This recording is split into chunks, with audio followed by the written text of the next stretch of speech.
اور 4G کے آنے کی وجہ سے اس رول آؤٹ کی وجہ سے ممکن بنائی گئی. اور مجھے یہ بھی کہنے میں خوشی ہے اور اللہ تعالیٰ سے میں دعا گو ہوں کہ ہمارے ہی انشاءاللہ اس دفعہ شہباز شریف صاحب کے دور میں ہم 5G بھی پاکستان میں رول آؤٹ کریں گے اور انشاءاللہ بہت جلد کریں گے. اس کی تیاری جو ہے وہ جاری ہے, سرویز ہو رہے ہیں, انٹرنیشنل بیسٹ پریکٹسز کو دیکھا جا رہا ہے, اور جیسے ہی اس کی تیاری ہو جائے گی اس کے لیے ایک باقاعدہ 5G آکشن کمیٹی بنی ہوئی ہے جو فائنانس منسٹر صاحب لیڈ کرتے ہیں. تو جیسے ہی اس کے جو کام ہے وہ مکمل ہو جائے گا تو ہم انشاءاللہ 5G رول آؤٹ کی طرف بھی جائیں گے, اور اس سے پاکستان میں ایک آپ کہہ لیں کہ نیا دور شروع ہو جائے گا مزید آئی ٹی ڈیولپمنٹ کا, آئی ٹی سیکٹر کی پروموشن کا, اور جو بھی اس کے یوز کیسز ہیں اس سے یقیناً ہمارے ملک کی جو 15 کروڑ سے زائد نوجوان بچے اور بچیاں ہیں ان کا فیوچر جو ہے وہ ان چیزوں سے سیکیور ہوتا ہے. اور ہماری یہ ہر ممکن کوشش ہے کہ ہم جو پاکستان دے کے جائیں اپنے آنے والی نسلوں کو وہ ایسا ہو جو دنیا کے بہترین ممالک میں سے ہو, اور ہماری جو قوم ہے, ہمارے جو بچے ہیں وہ دنیا میں اپنے فخر سے جو ہے وہ آگے بڑھ سکیں اور دنیا کو سروسز پرووائڈ کر سکیں. مختصراً آخر پہ میں بس یہی کہنا چاہوں گی کہ ڈیجیٹل پبلک انفراسٹرکچر پرووائڈ کرنا, ڈیجیٹل لٹریسی کے اوپر کام کرنا, بچوں کو ٹریننگ دینا, اور یہ بنیادی مقاصد ہیں جس کے لیے حکومت پاکستان کام کر رہی ہے. اس میں ہمارے پاس ہمارے پاس ڈپارٹمنٹس ہیں جن کے ذریعے ہم یہ سروسز یقینی بناتے ہیں. USF ایک ایسا ڈپارٹمنٹ ہے جو کہ ابھی آپ نے ویڈیو بھی دیکھی, جو کہ جس کا مقصد یہ ہے کہ وہ ایسی جگہوں پہ انٹرنیٹ کنیکٹیوٹی دیتا ہے جہاں پہ کمرشلی بزنس کیس وائبل نہیں ہوتا. تو USF کے ذریعے, یونیورسل سروس فنڈ کے ذریعے ہم ان جگہوں پہ, ان گاؤں میں, ان علاقوں میں انٹرنیٹ سروسز پرووائڈ کرتے ہیں. یہ ٹیلی کام انڈسٹری اس کو سپورٹ کرتی ہے, اور ابھی تک اس نے تقریباً پچھلے 5 سالوں میں 85 پروجیکٹس تقریباً 80 ارب روپے کی پروجیکٹس جو ہیں وہ کیے ہیں, ان کو ایوارڈ کیا ہے. اسی طرح ہمارا ایک جو اگنائٹ کا ادارہ ہے وہ ڈیجی سکلز پہ کام کرتا ہے, اور یہ آن لائن ڈیجیٹل سکلز ہیں, ہنر ہے جو نوجوان بچوں اور بچیوں کو مفت دیا جاتا ہے, اور یہ اس کی بھی جو سکسیس ریٹ ہے وہ بہت اچھا ہے. بچوں کی اس کے بعد جو امپلائبلٹی ہے وہ بہت بڑھ جاتی ہے, اور بہت سارے بچے اس کو کر کے تو یا نوکریاں لے لیتے ہیں یا فری لانسرز بن جاتے ہیں. تو ڈیجیٹل لٹریسی کی طرف ایک یہ پروگرام ہے جو منسٹری آف IT رن کرتی ہے, مگر اس کے علاوہ بھی ہمارے ملٹیپل, پچھلے سال مجھے یاد ہے جب بجٹ بن رہا تھا تو وزیر اعظم صاحب نے بلایا مجھے, میں تب یوتھ افیئرس کو دیکھ رہی تھی, اور کہا کہ 80 ارب روپے کے پروجیکٹس ہیں جو میں نوجوان بچوں اور بچیوں کے لیے رکھنا چاہتا ہوں. اور اس 80 بلین روپیز کا جو یوتھ پیکیج تھا اس میں ہم نے 5 ارب روپے کی سکلز ڈیولپمنٹ کی ٹریننگز رکھی. اس میں سے بھی تقریباً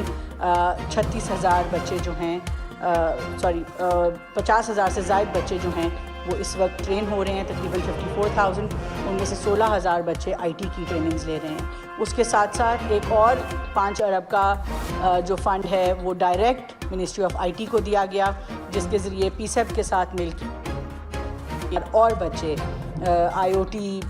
AI, Web3 کی یہ تمام ٹریننگز جو ہیں وہ انڈسٹری کے ساتھ مل کے اور انڈسٹری سے پوچھ کے کہ ان کو کن کن ایکسپرٹیز کی ضرورت ہے تو وہ ہنر بھی دیا جا رہا ہے. تو یہ کچھ چیزیں ہیں جو حکومت پاکستان کر رہی ہے. اسی طرح ہم انٹرپرینیورشپ کو اور اسٹارٹ اپس کو جو ہے وہ بہت ہمارا اس کے اوپر فوکس رہتا ہے, ہم سپورٹ کرتے ہیں. اگنائٹ کے ہی NIC نیشنل انکیوبیشن سینٹرز ہیں جن سے اچھے اسٹارٹ اپس نکلے ہیں, اور انہوں نے پاکستان کا نام عالمی سطح پہ بھی روشن کیا ہے. پاکستان میں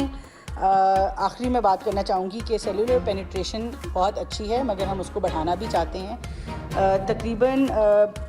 192 ملین لوگ جو ہیں وہ سیلولر سبسکرائبرز ہیں, اور 79.6% جو ہے وہ پاکستان میں ٹیلی ڈینسٹی ہے، اور پچھلے چند سالوں میں جو 3G 4G سبسکرائبرز ہیں ان میں 105% کا اضافہ ہوا ہے۔ اسی طرح براڈ بینڈ پینیٹریشن جو ہے وہ 54.7% ہے، مگر ہماری کوشش ہے کہ ہم اس کو زیادہ سے زیادہ بڑھائیں، اور خاص طور پہ جو فکسڈ لائن کنیکٹیویٹی ہے اس کو انکریج کرنا اور اس کی پروویژن، اس کی افورڈیبلٹی ممکن بنانا ہماری ترجیحات میں شامل ہے۔ پاکستان میں آپٹک فائبر کیبل بھی مینوفیکچر کی جاتی ہے، اور اس کی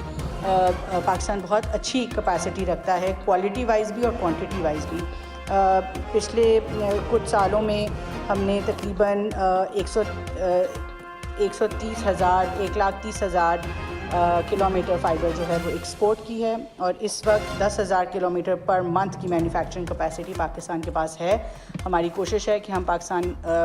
جو آپٹک فائبر کیبل مینوفیکچررز ہیں ان کے ساتھ مل کے ان کی جو بھی ریکوائرمنٹس ہیں ان کو پورا کر کے یہ انشور کریں کہ پاکستان سے آپٹک فائبر کیبل زیادہ سے زیادہ ایکسپورٹ ہونا شروع ہو جائے۔ اسی طرح پاکستان دنیا میں 46 لارجسٹ موبائل فون مارکیٹ ہے۔ اس وقت تقریباً 35 کمپنیاں ہیں جو پاکستان میں موبائلز بنا رہی ہیں۔ پاکستان کی تقریباً 95% سے زائد جو لوکل کنزمپشن ہے موبائلز کی وہ لوکلی پروڈیوسڈ موبائلز ہیں، اور اس کے اندر بھی اس وقت ہم نے mobile manufacturing and export policy تقریباً فائنلائز کر لی ہے منسٹری آف کامرس اور منسٹری آف انڈسٹریز کے ساتھ مل کے، اور اس کے تحت ہمیں امید ہے کہ یہ جو موبائلز پاکستان میں بن رہے ہیں یہ زیادہ سے زیادہ اب ایکسپورٹ کی طرف جانا شروع ہو جائیں گے۔ اب آج تک 90 ملین موبائل، 9 کروڑ موبائلز جو ہیں وہ پاکستان میں بن چکے ہیں، اور اس کے اندر سے تقریباً صرف 2 لاکھ ایکسپورٹ ہوئے ہیں۔ اس ایکسپورٹ کو بڑھانا ہمارا اگلا ٹارگیٹ ہے۔ اسی طرح سے اگر میں اوور آل سیکٹر کی بات کروں تو یہ one of the largest tax paying sectors ہے۔ پاکستان کی حکومت جو ہے وہ ICT فیلڈ میں اور ٹیلی کام فیلڈ میں سب سے زیادہ ٹیکس اکٹھا کرتی ہے، اور اسی طرح جو فارن ڈائریکٹ انویسٹمنٹ ہے وہ بھی ابھی تک $7 ارب سے زیادہ پاکستان میں ٹیلی کام سیکٹر کر چکا ہے۔ تو اس سیکٹر کی جو اہمیت ہے جیسے کہ میں نے کہا وہ نہ صرف اب آنے والے وقتوں میں جو ہمیں ظاہر ہے ہم نے IT کی فیلڈ میں آگے بڑھنا ہے، مگر اوور آل میکرو اکانومی کو بھی اگر ہم دیکھیں تو فارن ڈائریکٹ انویسٹمنٹ ہو، ایکسپورٹس ہوں، سروسز ہوں، ٹیلی کام سیکٹر جو ہے وہ اپنا بھرپور کردار ادا کر رہا ہے، اور ہمیں کوشش ہے کہ آنے والے وقتوں میں ان کو جن بھی مشکلات کا سامنا ہے ان کو حکومت پاکستان ان کو حل کرے گی، تاکہ پاکستان جو ہے وہ اپنے تمام اسٹیک ہولڈرز کے ساتھ، انٹرنیشنل پارٹنرز کے ساتھ، سول سوسائٹی کے ساتھ، سروس پرووائڈرز کے ساتھ، مینوفیکچررز کے ساتھ مل کے انڈسٹری کے ساتھ آگے بڑھ سکے۔ اور یہ ہمارا ایک میں کہوں گی کہ ایمان کی طرح ہے کہ جو پرائیویٹ سیکٹر ہے اس کو لیڈ کرنا پڑے گا، اور پرائیویٹ سیکٹر کی جو گروتھ ہے وہی ایونچولی پاکستان کی گروتھ کا راستہ بنے گی، اور اسی سے ہی جو ہے وہ پاکستان ترقی کرے گا۔ اور انشاءاللہ آنے والے وقتوں میں ہم امید کرتے ہیں کہ وزیر اعظم صاحب کا جو ویژن ہے اس کو ہم پورا کرتے ہوئے پاکستان کو آگے بڑھیں گے۔ At the end I would just like to thank all of you once again for having us here, and we assure you and reiterate our complete support to your efforts in Pakistan, and we hope that together we will be able to take Pakistan forward on this journey of digitization.